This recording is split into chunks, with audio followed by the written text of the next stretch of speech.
ছাত্র রাজনীতির আমাদের এজেন্ডা হওয়া উচিত ছাত্রদের অধিকার নিয়ে, এবং ছাত্র রাজনীতি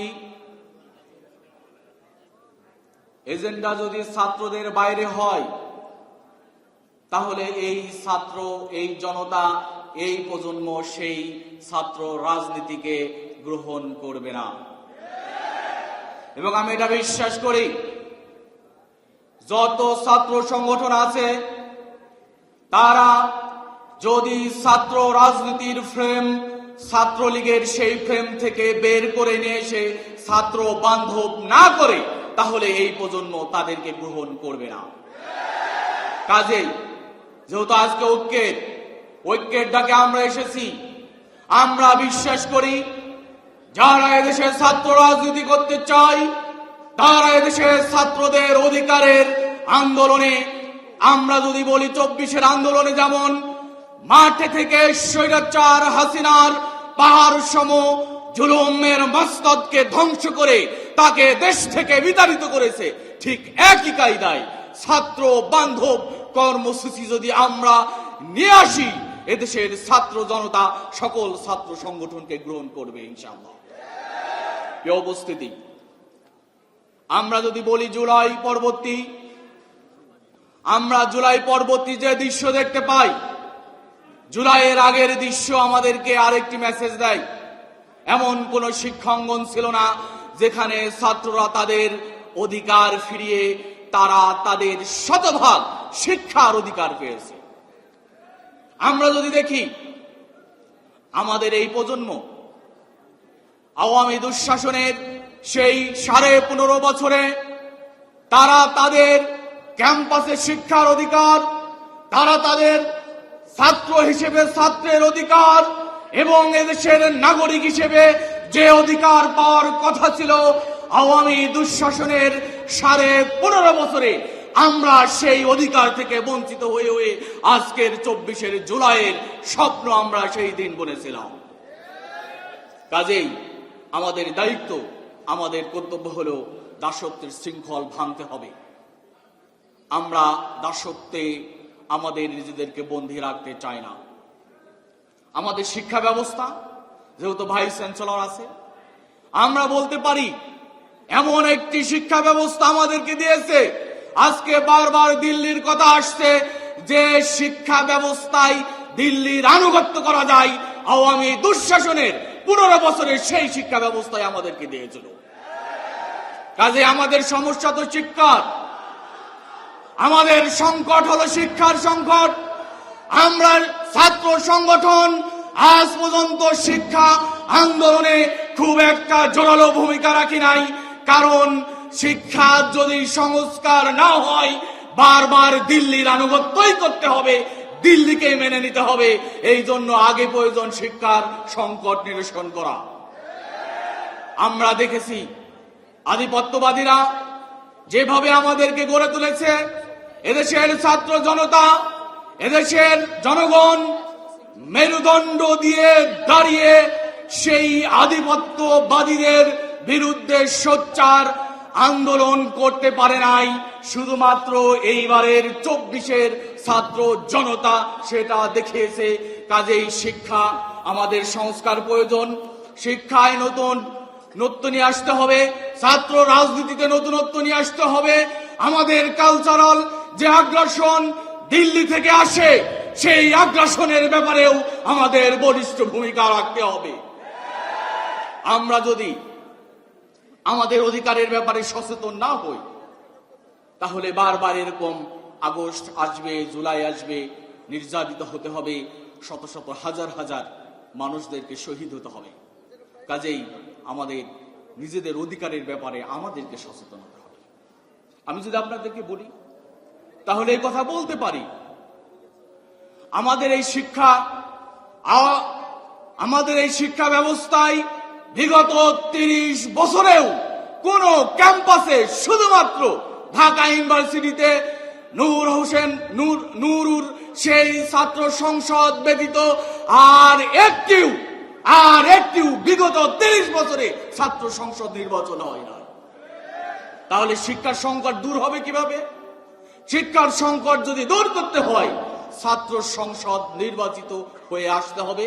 ছাত্র নেতৃত্ব সকল সংগঠনকে নিয়ে একটি সুন্দর সুস্থ ধারার রাজনৈতিক চর্চার যে পরিবেশ দিবে, সেই পরিবেশ আমরা আওয়ামী দুঃশাসন এবং তার আগে বিগত সময় 30 বছরে আমরা দেখে আসি নাই। আমাদের লাইফে এটা দেখার সুযোগ হয় নাই। প্রিয় ছাত্র বন্ধুগণ, আমরা বলতে চাই এখন সময় এসেছে, আমরা ক্যাম্পাস ছাত্র রাজনীতির সংস্কার চাই এবং এই সংস্কারটা শুরু হবে ছাত্র সংসদ নির্বাচনের মধ্য দিয়ে। এইটা আমরা চাই। আমরা যদি ছাত্রদেরকে ক্যাম্পাসে ঐক্যবদ্ধ না রাখতে পারি, বারবার আমাদের পর জুলুম নির্যাতন আধিপত্যবাদীরা চেপে বসবে, আমরা এর সঠিক জবাব দিতে পারবো না। তাই ক্যাম্পাসে ঐক্যের জন্য সবচাইতে বেশি প্রয়োজন হলো ছাত্র সংসদ নির্বাচন। আসুন, আজকে যারা এখানে আসছে, বিশেষ করে আমি বলতে পারি আমাদের প্রিয় ভাইয়েরা আছেন, তারা এই কথাগুলা বুঝবেন। আগামী দিনে যদি আমরা নেতৃত্ব তৈরি করতে চাই, আজকে আমরা যদি দেখি আমাদের সামগ্রিক একটি ক্রাইসিস হলো যোগ্য নেতৃত্ব, যার মাধ্যমে জাতির আকাঙ্ক্ষা পূরণ হতে পারে, সেই নেতৃত্ব সামগ্রিক জাতিতে নেই। আমরা দেখে এসেছি আওয়ামী দুঃশাসনে বিভিন্ন জুলুম নির্যাতনের চিত্র, যার মাধ্যমে নেতৃত্বের বিকাশ ঘটে নাই। অন্তত এখন এই মুহূর্তে আজ থেকেই সেই প্রত্যয় হতে পারে।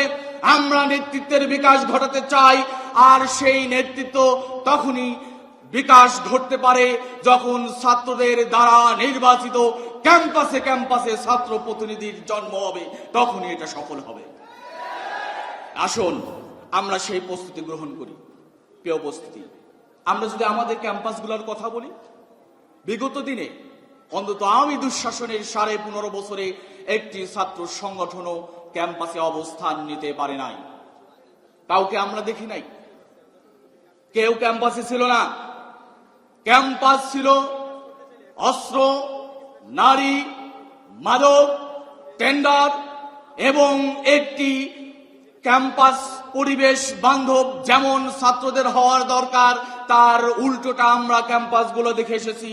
কাজেই আজকে যদি আমরা এই প্রত্যয় ব্যক্ত করতে পারি সকল ক্যাম্পাসে আমাদের সহাবস্থান নিশ্চিত হবে, তাহলে অন্তত এইটা বলা সম্ভব হবে ক্যাম্পাসে সংঘাত মুক্ত সুন্দর পরিবেশ আমরা দেখতে পাবো। আর যদি আমাদের প্রত্যয় ভিন্ন হয়, ক্যাম্পাস হবে ছাত্র রাজনীতির মার্কেট প্লেস অফ ভ্যালুস। এখানে ছাত্র সংগঠনগুলা তারা তাদের আদর্শিক সৌন্দর্য প্রদর্শন করবে, সবাই অবস্থান করবে, এর মধ্য দিয়ে জাতীয় রাজনীতিতে যোগ্য নেতৃত্ব তৈরি হবে, এই জাতির আকাঙ্ক্ষা পূরণ হবে।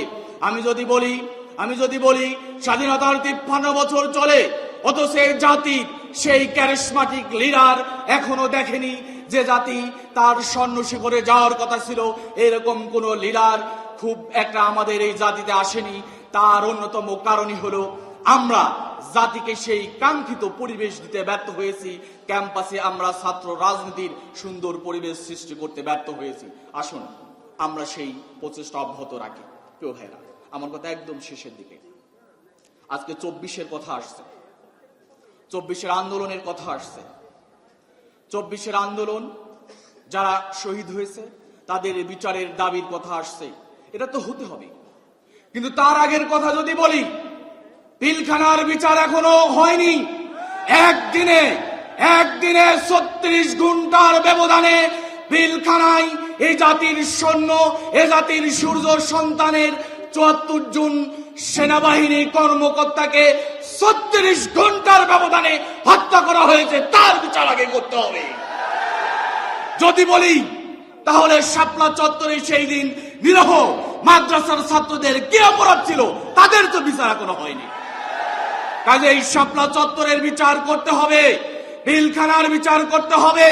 যারা লক্ষ লক্ষ কোটি হাজার কোটি টাকা দেশে থেকে বিদেশে পাচার করেছে, তাদেরকে চিহ্নিত, তাদেরকে মামলার আওতায় এনে বিচারের কাঠগড়ায় দাঁড় করিয়ে তাদের বিচার নিশ্চিত করতে হবে। আর যদি 24-এর কথা বলি, 24 আমাদের চেতনায়, 24-এ সরকার তার রাষ্ট্রীয় বাহিনী দিয়ে সমগ্র ছাত্র জনতার বিপক্ষে অবস্থান নিয়ে একটি গণহত্যা সংগঠিত করেছে। এই গণহত্যাকারীদের হাসিনা এবং তার রিজিমের বিচার নিশ্চিত করতে হবে। এই জন্য ছাত্র জনতার ঐক্য ছাড়া বিকল্প আর কোনো কিছু আমরা দেখি না।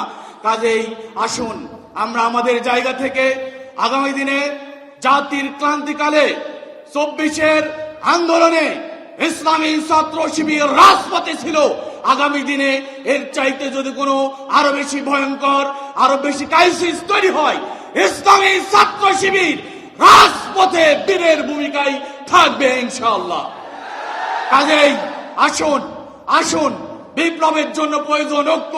যার মেসেজটা 24 আমাদেরকে দিয়ে গেছে, সেই 24-কে ধারণ করে এই জাতিকে গঠনের আকাঙ্ক্ষা নিয়ে এই জাতির সামগ্রিক উন্নয়নের জন্য সমৃদ্ধ বাংলাদেশের সেই স্বপ্ন বাস্তবায়নে একসাথে ঐক্যবদ্ধ আন্দোলনের মধ্য দিয়ে আমরা আমাদের জাতিকে পৃথিবীর মানচিত্রে স্বর্ণ শিখরে নিয়ে যেতে চাই। সবাইকে অসংখ্য মোবারকবাদ। বাংলাদেশ জিন্দাবাদ, ইসলামী ছাত্র শিবির জিন্দাবাদ। আসসালামু আলাইকুম ওয়া রাহমাতুল্লাহ।